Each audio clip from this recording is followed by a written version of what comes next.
It appears you've been under significant stress lately.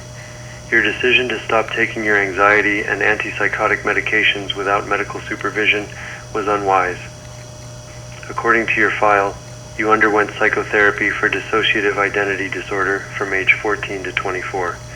Is that accurate? Why did you end your treatment?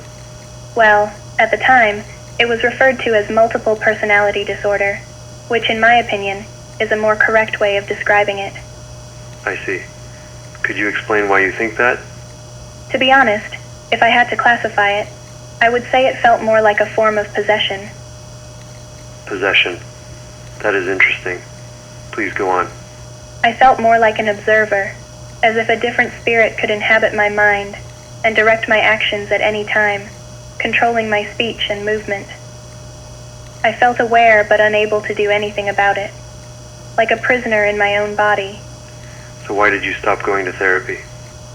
I felt my situation was resolved. Through regression therapy and hypnosis, we were able to uncover suppressed childhood traumas that were the cause of my issues. Okay. Thank you for clarifying and sharing your history with me. Now, do you recall being admitted to this clinic or the events leading up to it? No, I do not. I remember a nice guy I met named Sid, having a drink with him at a small club just outside of the city on Route 40. I also have flashes, a damp basement, an unfinished concrete floor, someone named Hugo. Very cold and very disturbing. A strong sense of fear. But that seems like a really long time ago, almost like an impression. It could have been nothing more than a dream. So do you think these memories are of actual events? Or do you think they are a type of false memory? I know from my prior therapy sessions that when a strong emotion is connected to a visual idea or fantasy, the scene can feel extremely real. Yes. They are like shadows with hidden signals attached to them. They represent ideas and concepts. Even though they can feel extremely real, like a memory, often they are symbolic or a placeholder for a memory too difficult to live with. So what happened? Where was I? And what was I doing before being admitted? I have never experienced a blackout of memory like this before.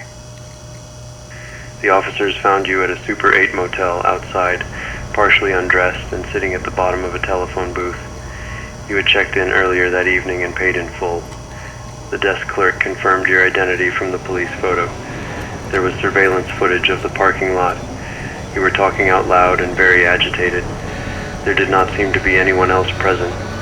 You wandered out into traffic, weaving through passing cars, and then went to the phone booth.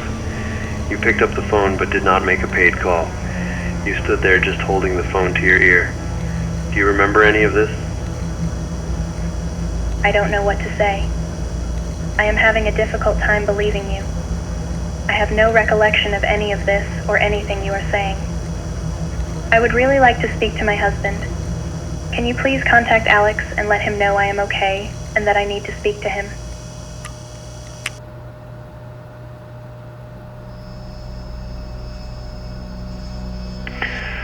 I spoke with Stella, our new patient. She remembers very little, and I think it would be best to keep it that way. I've prescribed some medications to keep her under control.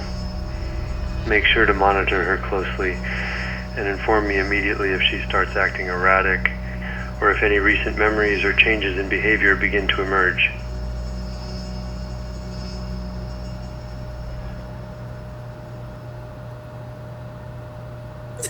Ha ha